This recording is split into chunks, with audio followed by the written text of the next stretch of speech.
रचना के ससुराल आते ही उसकी बड़ी ननद सविता ने उसे ताना देते हुए अपनी माँ से कहा कि माँ, तुमने क्या देखकर भाई की शादी की है। वहाँ ना तो हमारा स्वागत ढंग से हुआ और ना ही खाना अच्छा था। मेरे ससुराल वाले तो मुंह दबाकर हंस रहे थे। कोई बात नहीं बेटी, अब सबके बीच में तमाशा मत बनाओ, बाद में बात करेंगे। रचना की सास विमला जी ने धीरे से अपनी बेटी से कहा तो सविता बोली, क्या बात कर रही हो माँ, मेरे ससुराल वाले तो हम पर ही हंसेंगे ना। सविता ने तुनक कर जवाब दिया। तभी रचना का छोटा देवर मुकेश बोला, अरे दीदी, मम्मी को समझाने से कोई फ़ायदा नहीं है। ये सब तो भाई और पापा का किया धरा है। मैंने तो मना भी किया था, किंतु पापा बोले शादी यही होगी, और पापा की बात का भैया ने भी विरोध नहीं किया, और अब परिणाम सामने आ ही गया है। अपनी ननद और देवर की बात सुनकर रचना दुखी हो गई। उसकी आंखों में आंसू आ गए।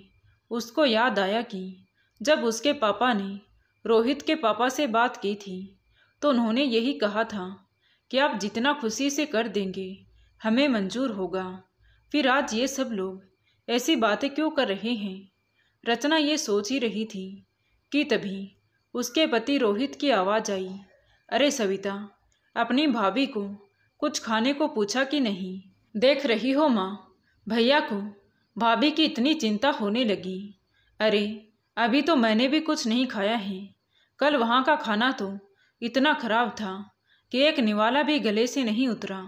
मेरे पति तो नाराज ही हो गए थे। सविता, ऐसे क्यों बोल रही हो? वैसे तो तुम कहती हो कि चटपटा खाने से तुम्हारे पति का पेट खराब हो जाता है, रोहित ने हंसकर कहा।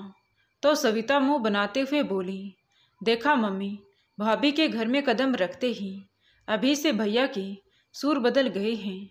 रोहित समझ गया था कि सविता और मुकेश की बातें मम्मी पर असर कर चुकी हैं।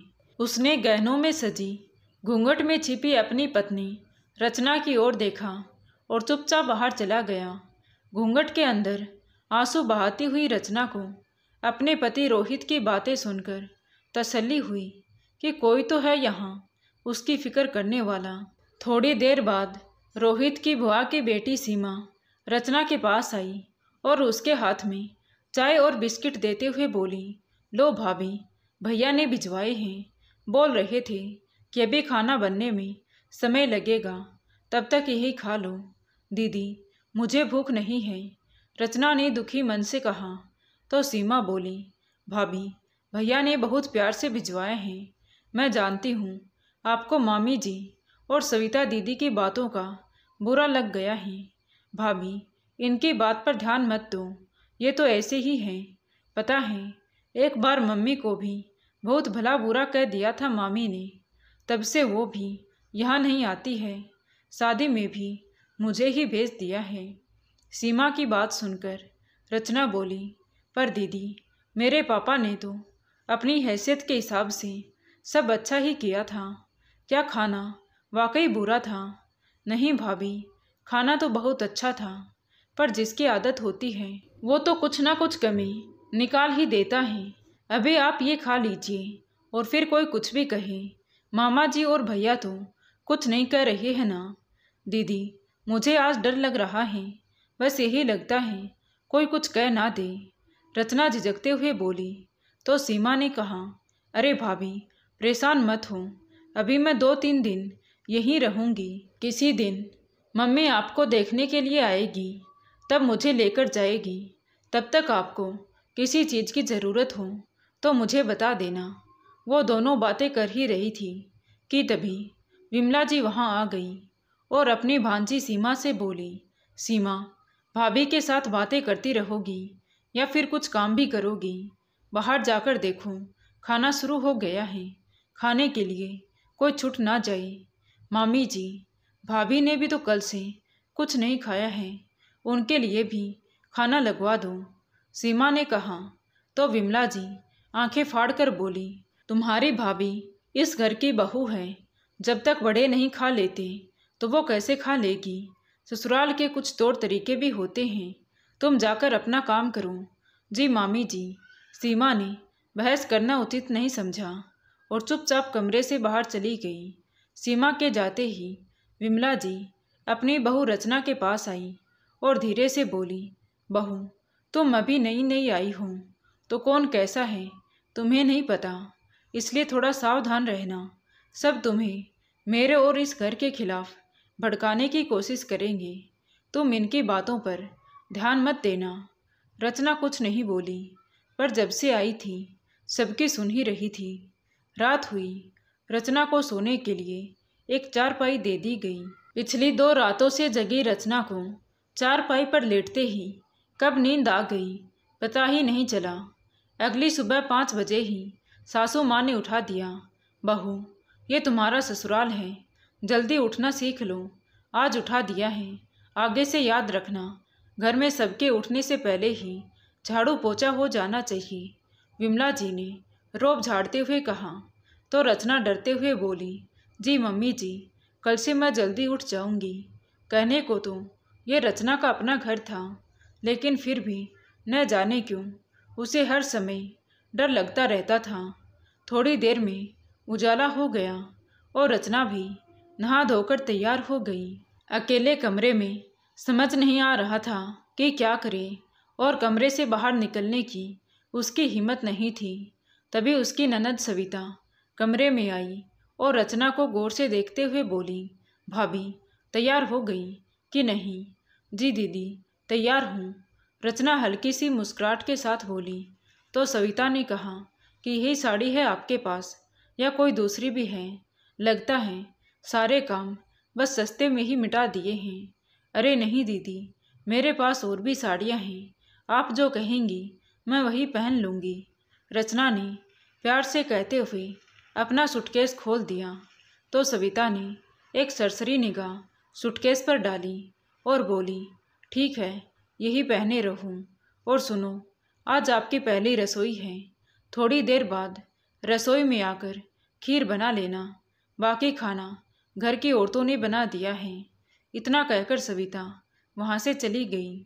उसके जाते ही रचना की धड़कन तेज हो गई। खीर बनानी है, बना लूँगी। पापा हमेशा बोलते थे रचना खीर बहुत अच्छी बनाती है। और पापा को याद कर रचना रो पड़ी। पापा को मेरे ना रहने से कितनी परेशानी हो रही होगी। अब घर के और बाहर के सारे काम उन्हें ही करने पड़ेंगे। मम्मी भी तो मेरे बिना बाजार नहीं जाती थी और मेरा छोटा भाई कितना अकेला हो गया होगा। अपने घर वालों को याद कर रचना रोती जा रही थी। तभी सीमा वहाँ आ गई। अरे भाभी, तुम रो क्यों रही हो? घर की याद आ रही है क्या? समझ सकती हूँ, आप चिंता मत करो, मैं हूँ ना आपकी छोटी बहन, आपकी सहेली। दीदी, मुझे रसोई का नहीं पता कहाँ पर है, कमरे से बाहर निकलने में डर लग रहा है, रचना ने कहा। तो सीमा बोली, अरे भाभी, इतना क्यों डरना, चलो मैं ले चलती हूँ। रचना सीमा के साथ रसोई तक पहुँच गई और जाकर खीर बनाई। सबको खाने के साथ खीर भी परोसी गई। सबने खीर खाई और खूब तारीफ की। रचना के ससुर महेश जी ने खीर खाकर अपनी प्यारी बहू को सोने की अंगूठी दी तो रचना की ननद सविता की नज़र उस अंगूठी पर थी। उसने अपनी माँ विमला जी से कहा, माँ, भाभी ने हमें तो कुछ नहीं दिया। अरे मांग लो अपनी भाभी से जो कुछ भी चाहिए, मना थोड़ी ना करेगी, आखिर इकलौती ननद हो तुम, विमला जी ने कहा। तो रचना का छोटा देवर मुकेश बोला, मम्मी, मुझे भी कुछ नहीं मिला। आज सुबह ही मेरे दोस्त पूछ रहे थे कि भाई के ससुराल से तुझे क्या मिला है। अरे देखो, यही सही समय है, जो चाहिए ले लो, फिर क्या जाने आगे मिले या ना मिले, विमला जी बोली। तब तक महेश जी भी आ गए और बोले, सविता, तुम्हारे लिए मैंने अलग से सोने की अंगूठी बनवाई है, भाभी से कुछ भी लेने की ज़रूरत नहीं है। और मुकेश, तुम अपने दोस्तों से ज़्यादा अपनी पढ़ाई पर ध्यान दो, समझे? घर में अब तुम्हारी भाभी आ गई है, इससे बड़ा तोहफा और क्या चाहिए तुम्हें? कमरे में सन्नाटा छा गया और किसी की हिम्मत ना हुई कि आगे कुछ बोलते। महेश जी कमरे से बाहर चले गए। महेश जी के जाते ही सविता ने रोना शुरू कर दिया। मम्मी, भाभी के आते ही पापा इतने बदल जाएंगे, ये तो हमने सोचा भी नहीं था। देखा, अभी भाभी को आई 2 दिन भी नहीं हुए हैं और पापा ने उनके आगे हमारी इतनी बेइज्जती कर दी। सविता बोलते जा रही थी, तभी उसका छोटा भाई मुकेश भी बोला, अरे मुझे तो पहले ही पता था कि भाभी के आने के बाद पापा जी ऐसे ही पलटी मारेंगे। और वैसे भी सबको पता है कि पापा को शुरू से ही भैया ही ज़्यादा पसंद रहे हैं। इन सब की बातें सुनकर रचना को लगा कि उसका सिर फट जाएगा। उसने अपने हाथ की 2 अंगूठियों में से एक निकाली और सविता की ओर बढ़ा दी। दीदी, मेरी तरफ से ये अंगूठी आपके लिए है, आप ले लो। नहीं चाहिए मुझे ये अंगूठी, आपके ससुर जी को बुरा लग जाएगा। दीदी ऐसा मत बोलिए, वो पहले आपके पापा हैं, फिर मेरे ससुर हैं। यहाँ की हर चीज़ पर पहले आपका हक है। रहने दो भाभी, मुझे मत समझाओ। इतना कहकर सविता पैर पटकती हुई वहाँ से चली गई। और रचना डरी सहमी सी अपने देवर मुकेश से बोली, देवर जी, आपके लिए मेरे पापा ने घड़ी मंगवाई है, पर आप मुझे अभी तक मिले ही नहीं, इसलिए नहीं दे पाई। चलिए मैं आपको दे देती हूँ। रहने दो भाभी, अब मुझे कुछ नहीं चाहिए, सब कुछ अपनी कमाई से ही खरीदूंगा। मुकेश के तेवर देखकर रचना आगे एक शब्द भी नहीं बोल सकी। वहीं दूसरे कमरे के दरवाजे पर खड़ा रोहित सारा तमाशा देख रहा था। वो उदास मन से घर से बाहर निकल गया। रात के 10 बजे विमला जी की आवाज़ आई, सीमा, अपनी भाभी को उनके कमरे में पहुंचा दो। तो सीमा रचना को उसके कमरे तक छोड़ आई। रोहित वहां पर पहले से ही मौजूद था। उसने रचना से कहा, रचना, मैं तुमसे वादा करता हूँ कि तुम्हें इस कमरे में आकर हमेशा प्यार और सुकून ही मिलेगा। आज से मेरी पूरी जिंदगी पर तुम्हारा हक है। तो रचना धीरे से मुस्कुरा दी। रोहित ने रचना का हाथ अपने हाथ में लिया और बोला, रचना, हमेशा यूं ही मुस्कुराते रहना। मैं जानता हूँ कि तुमने कल से आज तक बहुत कुछ सुना है, हो सकता है आगे भी सुनना पड़े, पर मैं हमेशा तुम्हारे साथ हूँ। मम्मी और सविता दीदी गुस्से से तेज हैं, उन्हें गुस्से को काबू करना नहीं आता है और वो वही देखती हैं जो वो देखना चाहती हैं। पर तुम घबराना नहीं, अब ये घर मेरे साथ साथ तुम्हारा भी है और तुम्हारी जिम्मेदारी है। मुकेश अभी नादान है और सही गलत या फिर रिश्तों की अहमियत उसे अभी कुछ नहीं पता है। इस घर में जो लोग भी गलत हैं उनको तुम्हें सही बनाना है, और वो भी प्यार से। जी, मैं आपकी हर बात से सहमत हूँ, रचना ने कहा। तो रोहित बोला, बस रचना, मुझे तुम्हारे जैसे जीवन साथी की तलाश थी। इतना कहकर रोहित ने रचना के हाथ को चूम लिया। अगली सुबह रचना 5 बजे सोकर उठ गई। शादी वाला घर था, पूरा घर फैला हुआ था। उसको समझ नहीं आ रहा था कि काम कहाँ से शुरू करे। फिर भी उसको जैसा समझ आया, पूरे घर को झाड़ू पोछा करके, साफ सफाई करके, नहा धोकर सभी के लिए नाश्ते की तैयारी की। अभी तक सब सो ही रहे थे। वो जाकर अपने कमरे में बैठ गई और सबके उठने का इंतजार करने लगी। तभी उसकी ननद सविता की आवाज़ आई, मम्मी, इतनी सुबह सुबह नींद खराब कर दी। मेरे कमरे में पोछा लगाने को किसने कहा था? कितना गीला पोछा लगाया है। बेटा, पंखा चालू कर ले। अब ये सब भी मुझे ही सिखाना पड़ेगा। आवाज़ सुनकर रोहित की भी नींद टूट गई और रचना भी कमरे से बाहर आ गई। क्या हुआ दीदी? रचना ने डरते हुए कहा। तो सविता चिल्लाते हुए बोली, जो कमरे में गंगा यमुना बहाई है उसकी बात हो रही है। रचना ने कमरे के फर्श पर नज़र डाली और बोली, अभी सूख जाएगा दीदी, और आगे से मैं आपकी बात याद रखूंगी। कहकर सविता किचन में नाश्ता बनाने चली गई। थोड़ी देर बाद सीमा वहां आई और रचना से बोली, भाभी, मुझे भी बता दीजिए क्या काम करना है। तो रचना ने मुस्कुराते हुए कहा, कुछ नहीं करना दीदी, सारा काम हो गया है। आप भी नाश्ता कर लीजिए। ठीक है भाभी, आपके साथ ही कर लूँगी। अभी आप भैया को नाश्ता दे दीजिए और बर्तन मैं साफ कर दूँगी। रचना नाश्ता लेकर अपने कमरे में पहुँची तो रोहित भी नहा धोकर तैयार हो चुका था और रचना का ही इंतजार कर रहा था। रचना ने नाश्ता लाकर टेबल पर रख दिया तो रोहित बोला, तुम भी आओ ना, साथ में बैठकर नाश्ता करते हैं। तो रचना बोली, नहीं जी, अभी घर में नाश्ते के लिए कई लोग बाकी हैं, तुम भी तो सुबह से लगी हो। कहते हुए रोहित ने एक निवाला रचना के मुंह में दे दिया।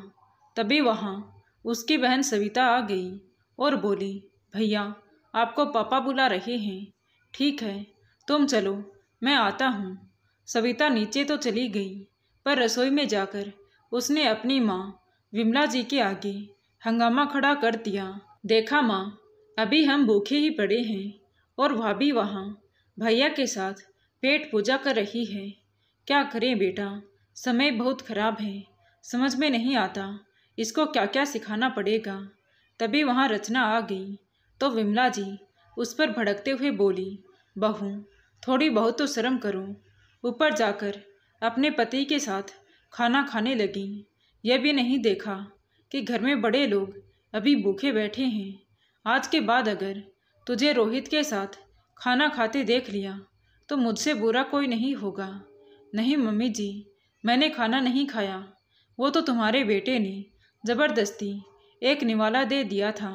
अच्छा, मेरी बेटी झूठ बोल रही है क्या? बड़ी आई मुझसे झूठ बोलने वाली। बड़बड़ाते हुए विमला जी बाहर चली गई। रचना वहीं बैठकर आंसू बहाती रही। शाम को सविता का पति उसे लेने के लिए आ गया तो सविता अपने ससुराल चली गई। अगले दिन सुबह रोहित की बुआ सुमित्रा जी अपनी बेटी सीमा को लेने आई। रचना को देखकर विमला जी से बोली, भाभी आपकी बहू तो बहुत सुंदर है। तो विमला जी बोली, अरे पसंद भी तो तुम्हारे भाई की है, पर अभी काम की समझ नहीं है, मुझे ही सब कुछ सिखाना पड़ेगा। अगले दिन सुमित्रा बुआ सीमा को लेकर चली गई। जाते समय विमला जी ने सुमित्रा जी को एक साड़ी और सीमा को 100 रुपये दिए, जो कि रिश्तों को देखते हुए बहुत कम थे। आखिर सीमा ही थी जिसने शादी के 7 दिन पहले से आकर घर का सारा काम संभाला था। उनके चलते चलते रचना ने रोहित से पूछकर एक साड़ी बुआ को और 500 रुपये सीमा को पकड़ा दिए। ये सब विमला जी को बिल्कुल अच्छा नहीं लगा। सुमित्रा जी के जाते ही विमला जी ने घर में तांडव मचा दिया और रचना से कहने लगी, इतनी बड़ी हो गई है, अभी घर में ढंग से पैर रखा नहीं और अभी से मालकिन बनकर बैठ गई है। अभी 2 दिन नहीं हुए आए हुए और बुआ पर इतना प्यार आ गया है। तभी वहाँ रचना के ससुर महेश जी आ गए और बोले, विमला तुम किसी भी बात का जब तक तिल का पहाड़ ना बना दो तब तक तुम्हें चैन नहीं आता। जाओ बहू, तुमने जो किया है ठीक किया है। मैं तो तुम्हारी सास के स्वभाव के कारण अपनी बहन के लिए कुछ भी नहीं कर पाया, पर आज तुमने मेरी लाज रख ली। तुमने बहुत अच्छा किया बहू। जाओ अपने कमरे में जाओ, आराम करो। रचना अपने कमरे में चली गई। रचना सुबह जल्दी उठकर घर का काम करती, नाश्ता बनाती। एक बहू की जो जिम्मेदारियां थीं वो सब बखूबी निभा रही थी, लेकिन रचना के हर काम में कमी निकालना विमला जी की आदत हो गई थी।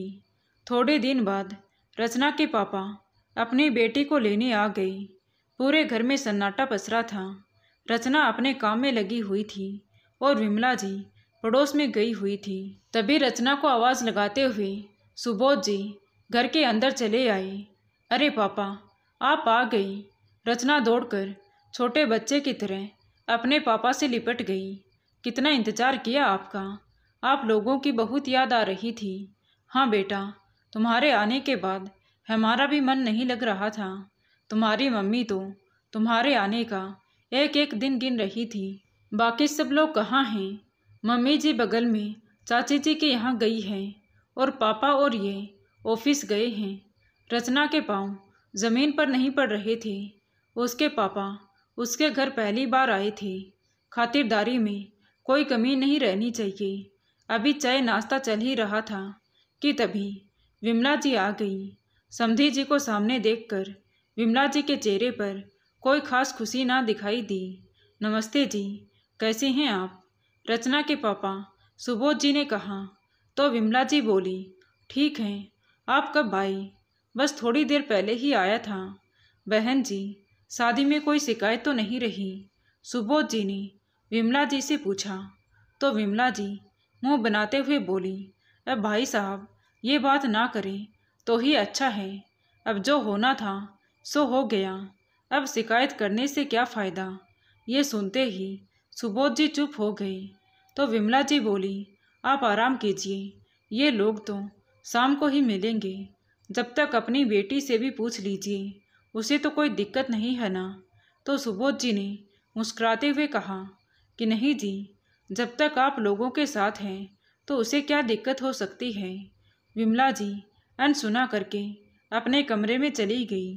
पापा जी चलिए मेरे कमरे में चलिए, वहाँ आराम कर लीजिए। रचना सुबोध जी को अपने कमरे में ले गई। बेटा कोई परेशानी है क्या? चिंतित सुबोध जी ने रचना से पूछा। नहीं पापा, कोई परेशानी नहीं है। मेरी सास का स्वभाव ऐसा ही है। आपने जो भी किया अच्छा किया। रचना ने सुबोध जी को परेशान देखकर उनसे अपना दुख छुपा लिया। शाम को रोहित और महेश जी के आने के बाद सुबोध जी ने सामान्य होते हुए कहा, भाई साहब कुछ कमी रह गई हो तो माफ़ करना। अरे नहीं, आपने सब कुछ बहुत अच्छा किया था। हमारा सौभाग्य है कि आपकी इतनी सुशील बेटी हमारे घर की बहू बनी। जी ये तो इसका भाग्य है। कहते हुए सुबोध जी ने विमला जी की तरफ देखा तो वो मुंह बनाए खड़ी थी। भाई साहब मैं रचना को लेने आया हूँ, अगर 10-15 दिनों के लिए भेज दोगे तो हमें खुशी होगी। अरे क्यों नहीं, आप रचना को ले जाएं, ये तो रिवाज है। अगले महीने की नवरात्रि में रोहित रचना को लेने आ जाएगा। तो विमला जी फटाक से बोल पड़ी, नवरात्रि के तो 20 दिन बाकी हैं, घर का काम कौन करेगा? मुझसे घर का काम नहीं होता। उसकी शादी हो चुकी है, उसे अपना घर पहले देखना है। ठीक है बहन जी, जैसा आप उचित समझें। रचना बेटा जाओ तैयारी कर लो, कल सुबह जाना है। रचना अपने कमरे में आ गई। पीछे पीछे रोहित भी आ गया। उसने रचना से कहा, रचना यहाँ जो भी मम्मी ने कहा अपने घर जाकर पापा से मत कहना, वो दुखी हो जाएंगे।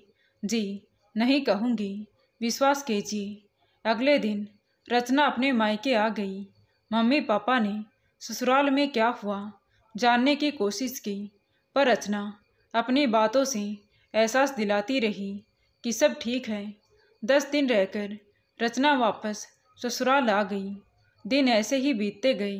रचना की शादी को 4 साल हो गई और रचना एक बच्चे की माँ बन गई थी। लेकिन ससुराल में उसकी परेशानियाँ कम ना हुई। एक दिन अचानक महेश जी को हार्ट अटैक आ गया और वो इस दुनिया को छोड़कर चले गई। अब तो विमला जी के जुल्म और भी बढ़ गए थे। रोहित भी बस चुपचाप देखता रहता, पर माँ को कुछ जवाब नहीं देता था। वो भी उल्टा रचना को ही समझा बुझा कर चुप करा देता। अब रोहित के प्यार में भी वो बात ना रही। रचना भी किसी से कोई शिकायत नहीं करती थी। रचना का बेटा प्रशांत सारा दिन दादी के पास रहता। प्रशांत आखिर विमला जी के कुल का दीपक था, इसीलिए उसे सीने से लगाए घूमती रहती थी। असर ये हुआ कि प्रशांत भी दादी की जुबान बोलने लगा। शुरू में तो सब हंसी खुशी में चलता रहा, लेकिन धीरे धीरे प्रशांत बदतमीज हो गया। अपनी माँ के साथ बदतमीजी से बात करता और रोहित इसे दादी पोते का प्यार समझकर चुप रहता, और अगर कभी कुछ कहता भी तो विमला जी अपने पोते का पक्ष ले लेती। समय बीता। रचना के देवर मुकेश की शादी हुई तो मुकेश की पत्नी पूजा पहले दिन से ही अपनी जेठानी रचना की हालत देखकर सतर्क हो गई। वो रचना की बहुत इज्जत करती थी और विमला जी को तनिक भी भाव नहीं देती थी। विमला जी की अपनी छोटी बहू पूजा को कुछ कहने की हिम्मत ना होती और अपना सारा गुस्सा रचना पर उतार देती। बस इसी तरह दिन गुजरते रहे। अब प्रशांत जवान हो गया और उसकी नौकरी भी लग गई, तो रिश्ते आने शुरू हो गए और बहुत जल्दी ही प्रशांत के लिए लड़की भी पसंद आ गई। आज शादी का दिन था। घर रिश्तेदारों से भरा पड़ा था। रचना दौड़ दौड़ कर पूरे घर का काम निपटा रही थी। उसे देखकर लगता ही नहीं था कि आज उसके बेटे की बारात सजने वाली है। आज उसका बेटा दूल्हा बनने जा रहा है। शाम को बारात निकली। प्रशांत को दूल्हे के रूप में देखकर रचना की आंखों में आंसू आ गए। माँ बाप का ये सपना तो उसी दिन से आंखों में बस जाता है जिस दिन से उनका बेटा जन्म लेता है। रचना भी अपने लाल को देखकर खुश थी, पर प्रशांत अपनी सारी खुशी अपनी दादी के साथ साझा कर रहा था। अगले दिन सुबह प्रशांत अपनी दुल्हन ले आया। दरवाजे पर अपने बेटे की पत्नी महक को देखकर रचना को अपने दिन याद आ गई, जिस दिन उसने बहू बनकर इस घर में कदम रखा था। तो विमला जी ने क्या व्यवहार किया था, ननद सविता ने उसे और उसके घर वालों को क्या क्या नहीं कहा था। अगर पापा और रोहित ना होते तो उसका क्या होता। यही सोच सोच कर रचना की आंखों में आंसू आ गए और कसम खा ली कि आज तक जो भी उसने सहा है वो कभी अपनी बहू को नहीं सहने देगी। दीदी क्या सोच रही हो, तुम्हारी बहू आई है, चलो आरती उतारो, रचना की देवरानी पूजा ने कहा। तो रचना आरती की थाली लेने आगे बढ़ी ही थी कि तभी विमला जी और सविता ने आरती की थाली उठाई और आगे बढ़ गई।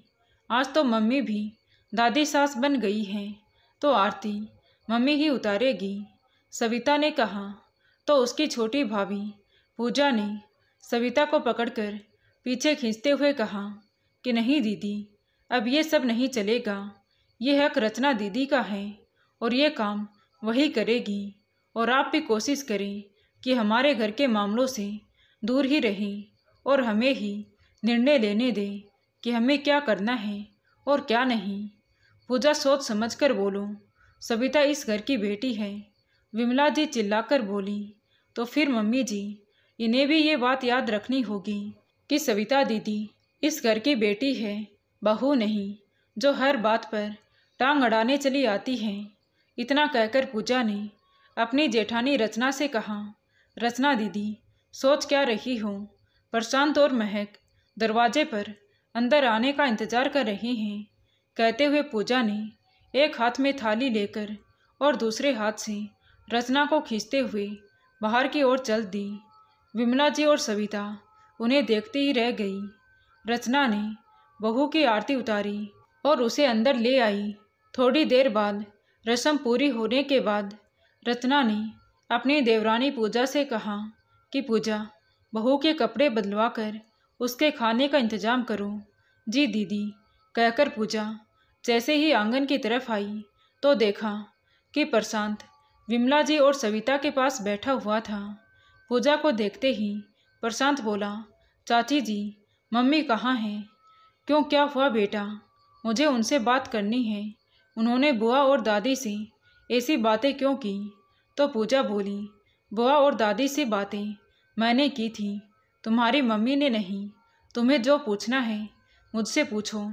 चाची जी, आपको कभी मम्मी की गलती नहीं दिखाई देती? प्रशांत ने झल्लाकर कहा। तो पूजा बोली, गलती की तो बात मत कर बेटा, मुझे भी दीदी शुरू से ही गलत लगी जो इन सब की बातें सुनते आ रही हैं। कहकर पूजा महक के लिए खाना लेने चली गई। अगले दिन लगभग सारे रिश्तेदार चले गए। सब कुछ सामान्य था। बहू की मुंह दिखाई की रस्म भी हो गई। 2 दिन बाद सुबह सुबह जब पूजा की नींद खुली तो रसोई में खटर पटर की आवाज़ें आ रही थी। घड़ी में 5 बज रहे थे।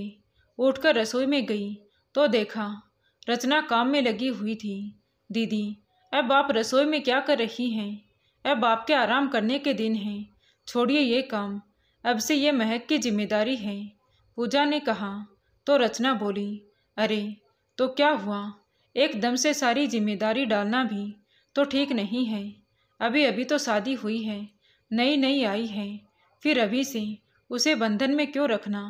पर दीदी, पूजा कुछ बोलती उससे पहले ही रचना ने कहा, अरे तुम हो ना मेरे साथ, तुम भी तो इस घर में एक दिन नई आई थी और तुमने ही मुझे सबसे ज़्यादा समझा। ठीक है दीदी, मैं तो हमेशा आपके साथ ही हूँ। महक 8 बजे सोकर उठी, तब तक नाश्ता पानी सब हो चुका था। दीदी, बहू को इतना आराम देना भी ठीक नहीं है, इतना आराम तो हमने भी कभी नहीं किया, पूजा ने कहा। तो रचना भी मुस्कुरा दी। महक भी सास के प्यार का खूब फायदा उठाती। जब मन होता सोती, जब मन होता तो जागती। रचना पहले की तरह सारा दिन काम में लगी रहती। धीरे धीरे रचना की स्थिति एक नौकरानी की तरह हो गई और इस बात का असर ये हुआ कि हर कोई छोटी बड़ी बात पर रचना को ही झड़क देता। पर वो तो बहुत पहले ही पत्थर की हो चुकी थी। रोहित को भी बस अपने काम से ही मतलब था। जिसने जीवन भर साथ निभाने का वादा किया था, वो भी अब समय के साथ साथ दूर होते जा रहा था। अगले दिन घर में सत्यनारायण की पूजा थी, तो सविता भी आई हुई थी। पंडित जी भी आ चुके थे। पूजा में प्रशांत और महक को बैठना था, तो रचना ने महक को आवाज़ लगाई, महक बेटा जल्दी बाहर आओ, पूजा का समय हो गया है। पर महक ने कोई जवाब नहीं दिया। महक जल्दी करो, रचना ने फिर से आवाज़ लगाई। तो महक झल्लाते हुए बोली, क्यों घर सर पर उठा रखा है, एक बार में सुन लिया। महक कैसे जवाब दे रही हूँ, वो तुम्हारी सास है, माँ के समान है। पूजा ने सबकी ओर देखते हुए धीरे से कहा, चाची जी आप चुप रहिए, ये मेरे और मेरी सास के बीच की बात है। महक को इस तरह बोलते देख रचना के आंखों में आंसू आ गए। दीदी, क्या आप अब भी चुप रहेंगी, पूजा ने रोते हुए रचना से कहा। तो महक बीच में ही बोल पड़ी, मम्मी जी तो हमेशा चुप ही रहती हैं, सारी आग तो आप ही लगाती हैं। रोहित के मुंह से भी कुछ ना निकला और घर के बाहर जाने लगा। रोहित को बिना कुछ बोले जाते देख उसके छोटे भाई मुकेश को बहुत गुस्सा आया। उसने कहा, बस और एक शब्द नहीं, तुम भैया भाभी से चाहे जैसी भी बातें करो, पर पूजा के साथ बदतमीजी मैं बिल्कुल बर्दाश्त नहीं करूँगा। सारी जिंदगी मेरी पत्नी ने रचना भाभी का साथ दिया, किसी ने भी रचना भाभी को कुछ भी कहा तो पूजा ढाल बनकर खड़ी थी। पर अब नहीं, चलो पूजा, अब हम इस घर में नहीं रहेंगे, क्योंकि भाभी तो सही गलत की परिभाषा ही भूल चुकी हैं। सारी जिंदगी तुमने इनका साथ दिया और आज बदले में ये मिला है तुम्हें। पूजा रोते हुए अपने कमरे में जाने लगी, तो रचना ने कहा कि रुको पूजा। अभी रचना कुछ बोलती उससे पहले ही उसकी ननद सविता बोल पड़ी, अभी और क्या तमाशा बनाएगी यहाँ पर। बस सविता दीदी, अब और नहीं, मैंने सारी जिंदगी तुम्हारी इज्जत की, इसका मतलब ये नहीं कि मुझे कुछ बुरा नहीं लगता। पहले दिन से ही मैंने तुम्हें बड़ी बहन की तरह माना और आपने मेरी भावनाओं का गलत फ़ायदा उठाया। आप सारी जिंदगी मम्मी को मेरे खिलाफ भड़काती रही, मैं सब कुछ सुनती रही, सब कुछ समझती रही, कभी आपको या आपके किसी सदस्य को जवाब नहीं दिया। पता है क्यों? क्योंकि मैंने तुम्हारे भैया से पहले दिन ही वादा किया था कि चाहे कोई कुछ भी कहे मैं चुप रहूँगी, घर में कभी कलह नहीं होने दूँगी। आपके भैया ने भी मुझसे वादा किया था कि इसके बदले में वो मुझे बहुत प्यार देंगे। प्यार तो दिया, पर माँ बहन को सम्मान देते देते वो मुझे सम्मान देना भूल गए। घर में एक पति ही होता है जो चाहे तो अपनी पत्नी को घर के बाकी सदस्यों से सम्मान दिलवा सकता है, और यदि पति ही अपनी पत्नी की परवाह नहीं करता तो बाकी रिश्ते भी उस पर हावी हो जाते हैं। मेरे साथ भी यही हुआ। मम्मी जी, मैंने आपको कभी कोई शिकायत का मौका नहीं दिया, लेकिन इतने सालों में आपको कभी मेरे ऊपर प्यार नहीं आया। प्यार ना सही, थोड़ी सी दया ही दिखा देती। मैंने रोहित को हमेशा घर के मामलों से दूर रखा और धीरे धीरे वही मेरे से दूर होते चले गए। प्रशांत को जन्म देकर भी कभी मुझे लगा ही नहीं कि मैं उसकी माँ हूँ। सोचा था मैं ना सही, मेरा बच्चा तो आपको प्यारा है, आप उसे प्यार करती हैं। मैं खुश रही, लेकिन धीरे धीरे वो भी मुझसे दूर हो गया। मेरी देवरानी पूजा के आने से मुझे एक सहेली मिली, एक रिश्ता मिला जिसने मुझे मान सम्मान दिया, प्यार दिया। उसने मुझे बहुत बदलना चाहा, पर मैं ही खुद को नहीं बदल पाई। बहू अच्छी नहीं थी, सोचा सास अच्छी बन जाऊंगी। महक ने जब घर की दहलीज पर कदम रखा था तो मैंने सोच लिया था कि जो प्यार मुझे नहीं मिला वो मैं महक को दूंगी। वो इस घर में पूरी आज़ादी के साथ रहेगी और उसको मैंने किसी भी बात के लिए कोई दबाव नहीं दिया।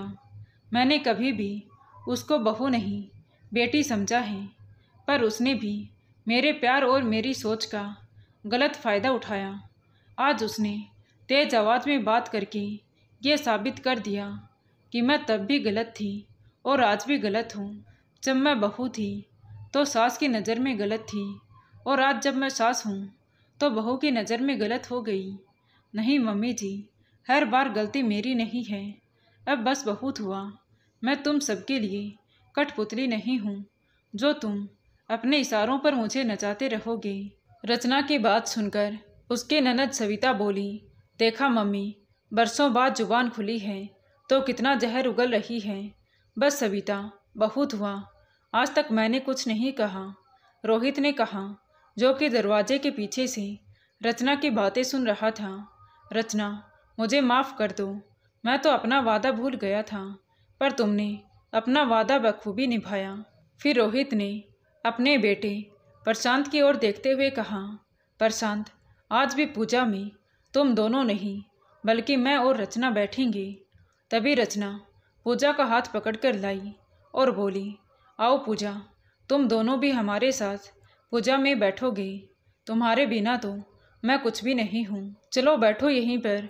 और मुकेश भी वहीं पूजा में आकर बैठ गया। तभी प्रशांत और महक को अपनी गलती का एहसास हुआ तो वो दोनों भी रचना से माफ़ी मांगकर पूजा में आकर बैठ गई। सविता और उसकी माँ विमला जी अपना सा मुँह लेकर देखती रह गई। दोस्तों, चुप रहना अच्छी बात है। लोग कहते हैं कि चुप रहकर बड़ी से बड़ी समस्या को ख़त्म किया जा सकता है। चुप रहकर घर को बिखरने से बचाया जा सकता है, लेकिन जब लोग आपके चुप रहने का ही फ़ायदा उठाने लगें तो चुप रहना भी मूर्खता है। तो दोस्तों, आपको ये कहानी कैसी लगी कमेंट करके ज़रूर बताएं। कहानी अच्छी लगी हो तो प्लीज़ वीडियो को लाइक करें, शेयर करें और हमारे चैनल कहानी विद देवांशी को सब्सक्राइब ज़रूर करें। Thank you.